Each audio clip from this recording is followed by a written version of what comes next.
Thank you. Welcome, everybody. This is Councilman Britt Moore. We're gathered here at City Hall for our March 11th, 4 p.m. meeting of the Finance Committee. And as I look around, I'm happy to say that maybe the scale's sliding a little bit back towards normal because I have my fellow committee members here in person. So that's a good feeling. So we will not have to do the roll call, but I will just let everyone know that Councilman Jones, Councilman Holmes, Councilwoman Peters, and myself are all physically present for the meeting. And we'll jump right into it. Our agenda today, item number 2021-93. It's a contract sole source concerning Amic Equipment Company. And hopefully Mr. Gary Smith is connected. Good afternoon. Can you hear me okay? We can, Gary. Welcome. Tell us about that. Thank you. Fleet Services Department, we have a refuse truck grabber arm assembly that's in need of replacement due to an accident. And it's a sole source item due to the nature of the part. And the purchase from Amic Equipment Company is being recommended for council approval. And to give you the background, we had a contractor here cleaning one of our automated refuse trucks back in February. And he was moving the vehicle and struck one of their service vehicles in the process of moving the truck with the arm extended. So it damaged the assembly and it could not be repaired. We're currently working with their insurance company now for reimbursement and working out those details, but the assembly is not interchangeable with similar equipment from any other manufacturer, and Amic Equipment is the authorized dealer here in North Carolina. And the price of $42,000 is for the arm assembly and the freight. Okay, Gary, how quickly, what's this done to our service and how quickly can we get the part and get it repaired if approved? Well, fortunately, we do have spare trucks. So we have not had they've had the number of trucks needed daily to continue to service the containers. This is a newer truck, unfortunately, so we were wanting to get it back in service as quickly as possible. The part delivery is estimated around 30 to 45 days. Once it arrives, it's a pretty quick process. Since it's a complete assembly, we should have it installed within a day and the truck back in service. Any further comments, questions on this item? This is Councilman Holmes. This you said this is one of our newer trucks, and that this damage hasn't limited our capacity in terms of service. That is correct. We're fortunate. We do have 6 spare trucks that we keep on hand here, and fortunately, due to our replacement program, that we do have really good equipment, and the uptime is there. So we've been able to work around it, and it has not impacted them to this point. Gary, this part warranted, and for how long, if so? Yes, there is the standard factory warranty on this new part. It's basically a year's warranty with the new items like this. Fortunately, we damaged the original one, so there's no warranty there. But yes, this new one that will be put on will have a year warranty. And that particular part, you think about it, it services 800 to 1,000 cans 4 days a week. So it goes through a range of motion 1,600 to 2,000 times a day, 4 days a week. So it's a critical part of the truck. So it's an expensive part, but it's a critical part. Thank you. Any other comments or questions? Before I move forward, Madam Clerk, it's been such a long time. For a protocol, since we're all here, do I still need to go through the procedure of this type of vote, or can we do it the way we used to? Yes, because the public is not allowed in. So you have to do it for the benefit of the public. When we were in the, okay, I'll go with that and we'll talk about it later. I'll make a motion item 2021-93 be approved. Second? There's a motion and a second. Councilwoman Peters, how do you vote? Aye. Councilman Holmes? Aye. Councilman Jones? Aye. Councilman Moore is an aye, so that motion passes. Thanks, Gary. Thank you. Next item is 2021-94. We have several things coming back to back dealing with our Riverside Sewer Lift Station. This one is a contract with Dellinger about the West Fourth Main. Terry Houck, are you on the line? I am, sir. Can you hear me? I can. Present, please. Well, I'll do my best, sir. This is the Riverdale Sewer Lift Station, West Force Main. We plan for a 36-inch sanitary sewer force main. This project will carry wastewater from the Riverdale pump station to the new 42-inch Riverdale gravity sewer line that's currently under construction on the Riverdale Drive. The lift station West Force Main was part of the overall expansion of the Riverdale pump station. It consists of about 2,700 linear feet of 36-inch ductile iron, air release valves, a magnetic flow meter so we know how much flow is going through, erosion control, and site improvements at the Riverdale pump station. Currently, the pump station discharges through a 1995 36-inch force main along the outside of the landfill and the seaboard side. The new 36-inch force main will be a redundant force main for the Riverdale pump station to back up the original force main, and also can be used for future expansion of the Riverdale pump station if we decide to do so. There are a total of 6 bidders. Were advertised, and Dellinger was the lowest bidder. Funds for this are available in the Water Sewer Fund. The request is for an additional $1,743,093 for the 36-inch force main. On top of that, we still have to do odor control and then any change orders that could come up, and that would close out this project. I would note that the engineering estimate for this project was $2.4 million, so it come way under budget. Public Service is recommending that council award the contract to Dellinger Incorporated in the amount of $1,743,093. Any comments or questions? Terry, Councilman Moore, you used the terminology close out this project. Can you expound on that? Well, remember in the original, I guess 2017 we did it? Whenever the floods hit, that's what started this project. And during the flood event, when we were doing repairs, the state stepped in and said we were undersized and we had to upgrade the facility to 30 MDD. As part of that plan, we installed a submersible pump in addition to the 3 other pumps that we have already in progress. We also realized since the first force main had failed before, we wanted redundant force main. So in an event, we could go either way if we needed to, or split the flow and go both ways.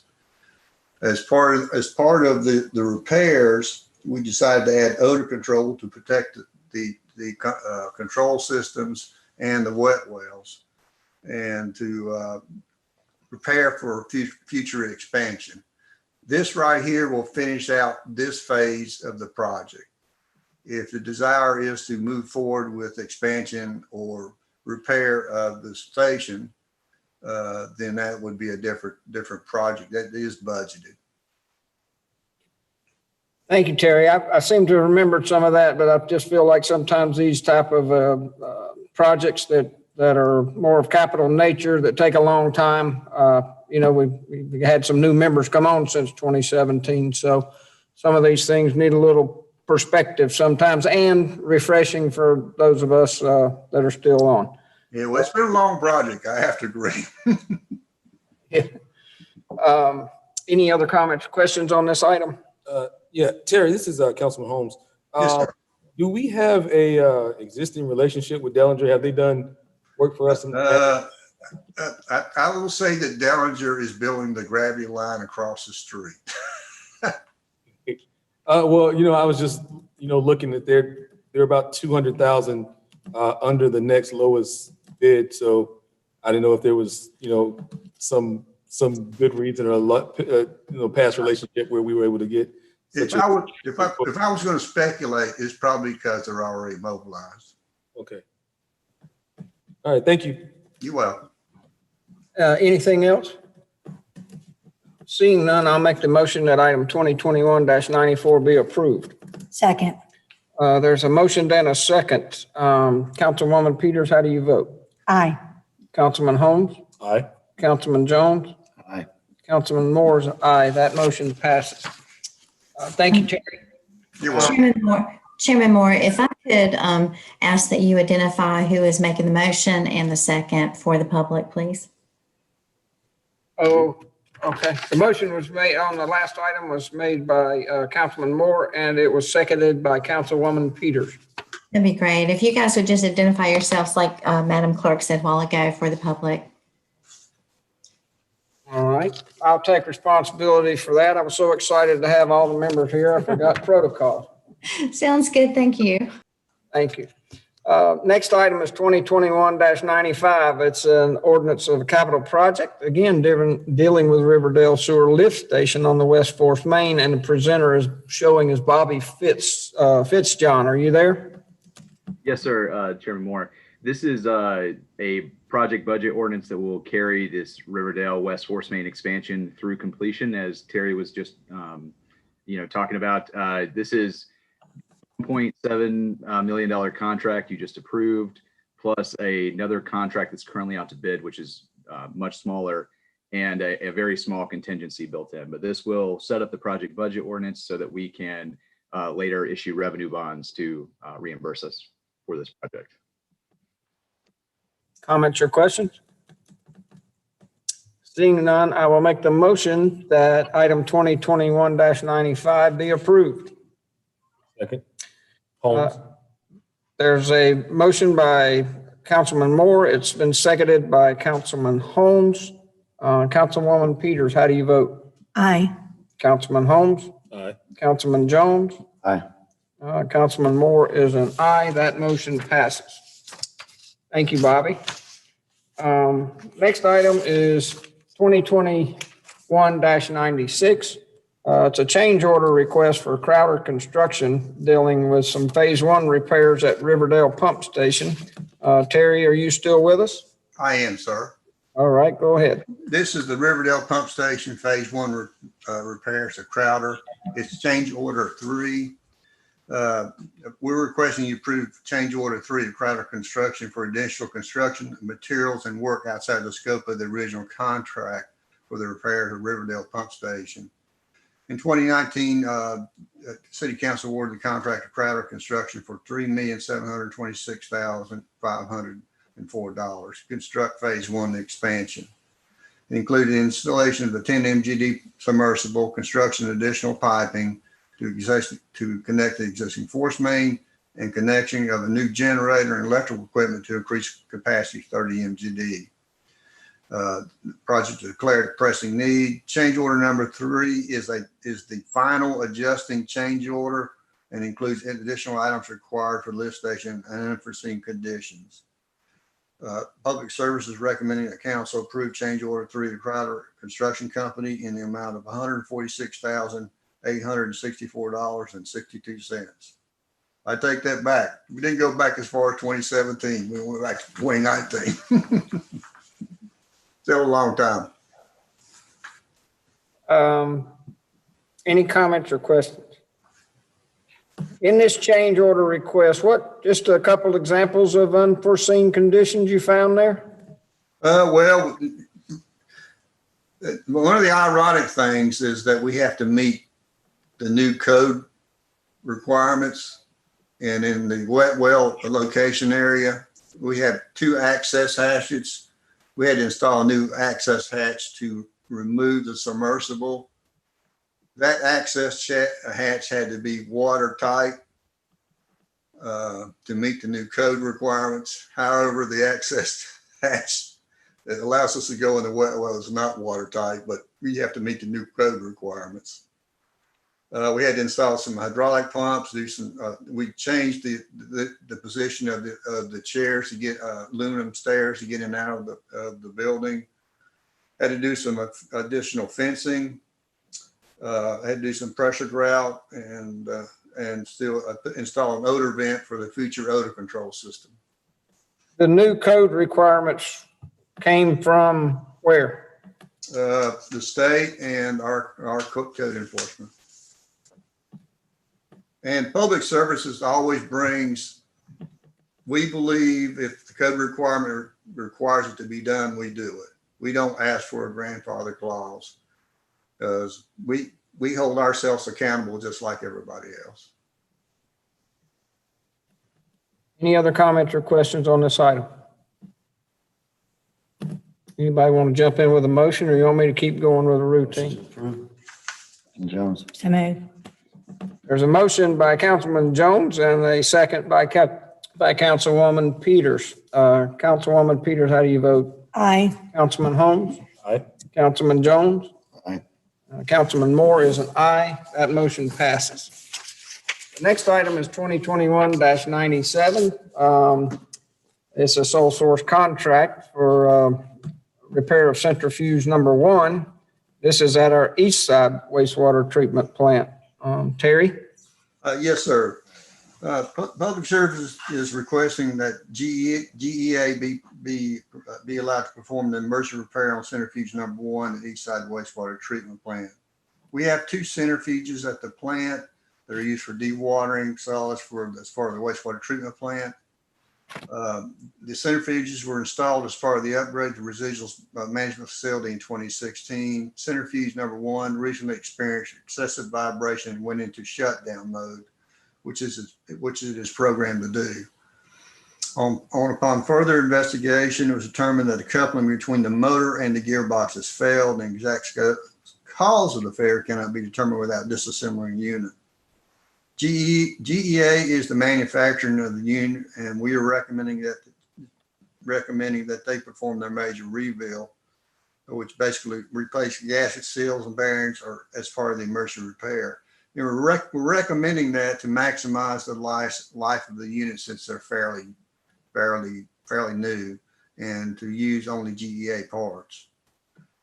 Public Service is recommending that GEA be approved as a sole source vendor to perform an emergency repair rebuild of centrifuge number 1 at the wastewater treatment plant for $70,779.47.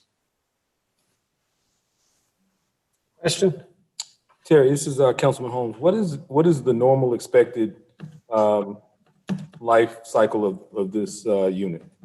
Well, I can't say on this unit, but I can say on our last unit, sir, they were installed in, I think, 1996 or 97, and they were replaced in 2016.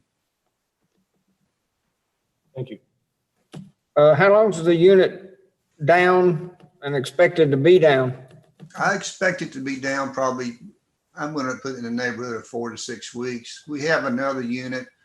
The units are exactly the same size, sir, so typically we only run 1 unit at a time anyway, and they act as redundant backups for each, in case one goes down. Okay. We always build redundant backups because, things fail. Anything else from the committee? Seeing none, I'll make this motion that we approve item 2021-97 for approval. Thank you. There's a motion on the floor and seconded by Councilman Jones. Councilwoman Peters, how do you vote? Aye. Councilman Holmes? Aye. Councilman Jones? Aye. Councilman Moore is an aye. That motion passes. Next item is 2021-98. It's a contract staying at the focus of the East Side wastewater treatment plant, and it has to do with a UV system replacement. Mr. Howe? I'm still here, sir. All right. Public Service is requesting that council approve A contract to Hazen for engineering design work for replacement of the existing UV system at Eastside Wastewater Treatment Plant. The current UV system, which is Trojan, began operation in 1999 and is really near the end of its life cycle. We only have about less than 1 year left that we can require, that we can obtain spare parts for this unit from the original manufacturer. Typical lifespan is about 20 years. This is an open channel UV system which use high intensity medium pressure UV lamps installed horizontally and parallel to flow for disinfection. And this was standard in 1999. The system was configured when it was first built so that typically only one channel would be online based on the flow. But due to the condition of the system and some failures of the control system, we actually have 3 units on pretty much all the time. And because of that, we're using a lot of power. Our main concern is we're not going to be able to get replacement parts for it.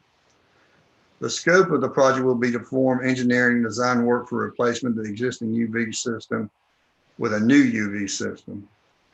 The part of the project is to prepare UV equipment pre-selection and RFP. There's basically 3 manufacturers out there that could probably meet the criteria. Whatever one we decide to pick based on the price or the, I guess, price and or how dependable they are, then we would design the new UV system around this particular UV system. We'd also install a new partial flume structure. It would be developed and tied into existing facilities.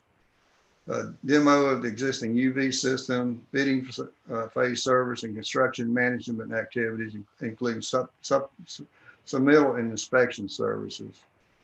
Funds for this project are available in 2021 budget. We recommend approval and ask council approve the professional engineering service to Hazen amount of $825,000. Estimated cost of the UV system is around $5 million. It includes an extra channel for what we believe will be a future expansion of Eastside to 32 MGD, which we are negotiating with the state now. The design of the expansion will be based on whatever effluent numbers we receive from DEQ, and we have not received anything yet. Please note that 825 is a not to exceed number, but it's broken down in the appendix of what tasks are being performed. Comments or questions on this item? Terry, we're used to in a lot of our other areas that we get requests from. In your department, and I'm not expecting this, I'm kind of asking it redundantly, but I think it's worth asking. Do any of these parts, for example, is there an aftermarket for this stuff at all? There is an aftermarket. We have tried aftermarkets. They usually don't last very long, but I mean, we have been able to limp through by pulling. Basically what fails on these systems are the lamps and basically the cleaning cycle. There's a tube with a lamp, but there's also a slide that goes back and forth hydraulically to clean it so you get maximum transmission of the UV. Typically they fail. The biggest thing it fails is the ballast, which fires the UV lamps. Currently, when the system fails, it takes 7 to 10 minutes for the system to restart, to begin disinfection. Recently, the state has been requiring us to list that as a spill. Historically in the past, they have not. Luckily for us, all we have to do is report it as a spill. And although it saves down for 7 minutes, they're based on the amount of quantity of water coming out, we would not violate any kind of fecal or disinfection violation. We would never approach that issue. The new units are, for lack of a better term, fast restart. They should restart within 3 minutes max. If you automate the system, you could probably have the UV system that shuts down automatically turn on the other UV system and it's not shut down and start it up faster. So, and again, the new systems will be use a lot less power, so you should save money on your power costs. Thank you. Terry, this is Councilman Holmes.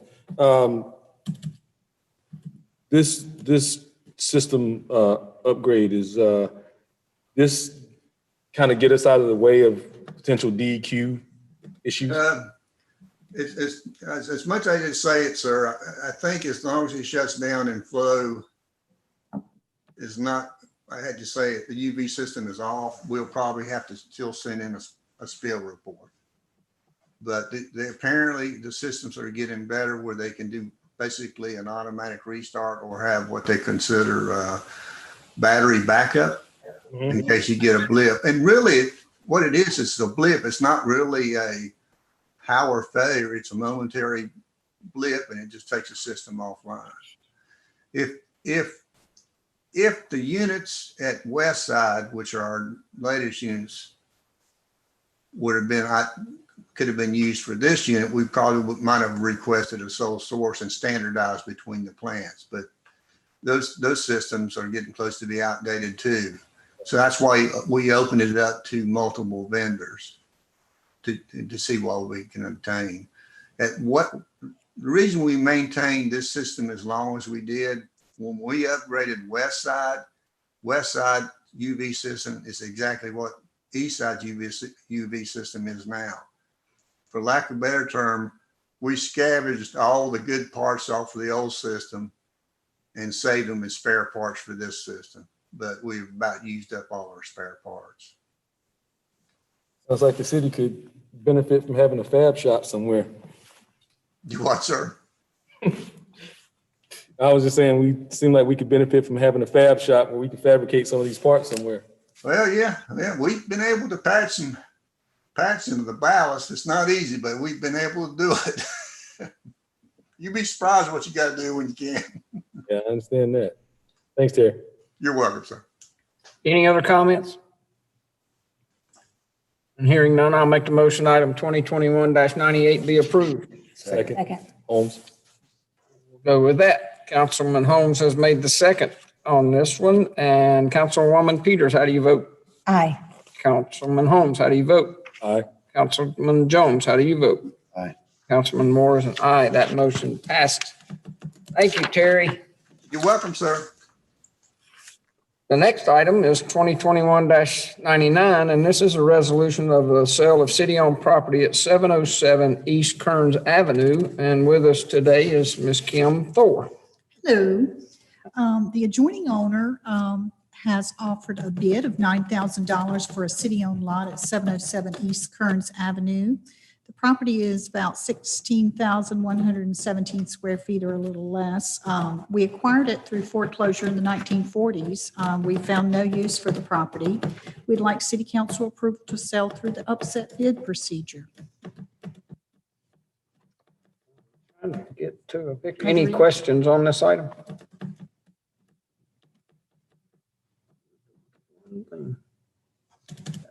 Okay. Seeing none, I'll make that motion that this item 2021-99 be approved. Second, Peters. There is a second by Councilwoman Peters, and we'll go right back to her. Councilwoman Peters, how do you vote? Aye. Councilman Holmes, how do you vote? Aye. Councilman Jones? Aye. And Councilman Moore is an aye. That motion passes.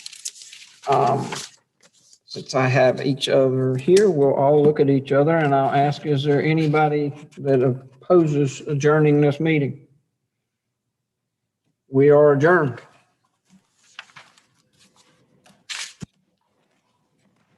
Thank you, everybody. Thank you. Thank you. Bye.